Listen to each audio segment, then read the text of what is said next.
Okay folks, it's rant time again, but before I really get stuck into somebody, I'd just like to explain that I'm getting quite a lot of positive feedback on some of my other videos.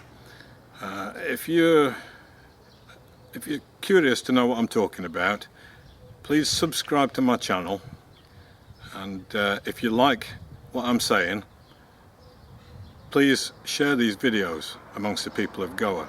As I've said in a previous video, I'm not doing any of this or saying any of this for my own personal fame or glory.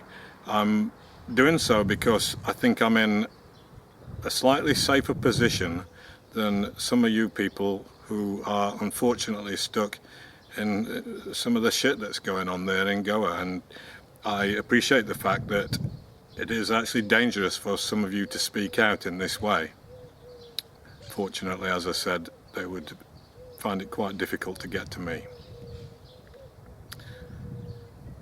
I've just watched a couple of videos online.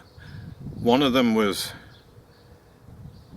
Michael Lobo ranting at Rowan County. Now, I don't speak any Konkani apart from the odd couple of words, but I've heard somebody tell me what a papu is, and that's what they're suggesting that the chief moron is. Chief moron Pramod Savant is Michael Lobo's papu, and that's why Michael Lobo can do what the hell he likes and say what the hell he likes, and the Chief Minister says nothing. The reason for this has been explained to me, that Michael Lobo is the one with all the power there, and if he was to be taken out of office somehow, then half the government would fall with him. So this is why your chief moron, Pramod Savant, is, you know, he has to bow down to his great boss, Michael Lobo. But Mr. Lobo, I think it's time you quieten down a bit. In fact, keep your fucking mouth shut on some of these topics. The people of Goa are getting pretty fed up with listening to you, and it's hardly surprising. Anyway, on to the other topic that somebody's actually asked me to speak about, is the quarantine centre charging system that seems to be some sort of scam as far as I can see. I've just watched a video, as I said, about an Irish Indian lady who was stuck in Mumbai, but then had to, well, a better option was Goa, so she moved to Goa, ended up in some quarantine centre down south somewhere near Margao possibly, and after she served a time in the quarantine centre and tested negative, they were basically holding her hostage until she paid 40,000 rupees cash. Cash! Now, as soon as you hear the word cash in Goa, you know that something is wrong, because it means corruption. That cash is no doubt going to end up in somebody's back pocket.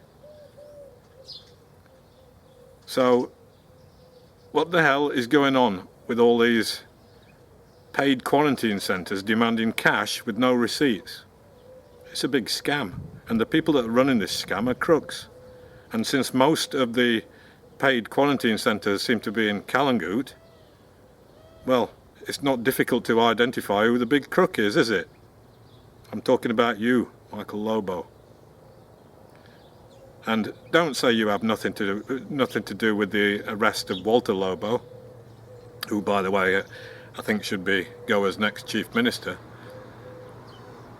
Anybody that thinks that Michael Lobo had nothing to do with this is deluded. They're a fool. My understanding is the arrest of Walter Lobo was done on a very quick basis by a guy called P.I. Nolosco Raposto. I hope I've said that correctly. And what I'm hearing about that guy, well, he seems to be one of Goa's most corrupt policemen. and that's some record to be proud of. And he, Raposo, is Michael Lobo's right-hand man, and he dances around to Michael Lobo's tune. So if Walter Lobo was arrested by Raposo, the guy that's doing the ordering is Michael Lobo. And all these crooks are in the same massive gang. As I said, Pramod Sawant, the chief moron, he's too scared to do anything against Lobo. But Lobo is gradually being exposed as a crook, and rightly so.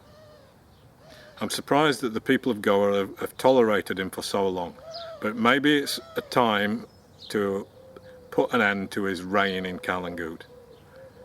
The man is no good. He's a crook. He's exploiting people at every opportunity. And that's what happens whenever there's a crime committed. The victim is always exploited, whether it's a rape victim or a victim of armed robbery or something, or, as in this case, the victim of exploitation at paid quarantine centres, because that's what it is. There's a crime being committed and corruption is behind it once again.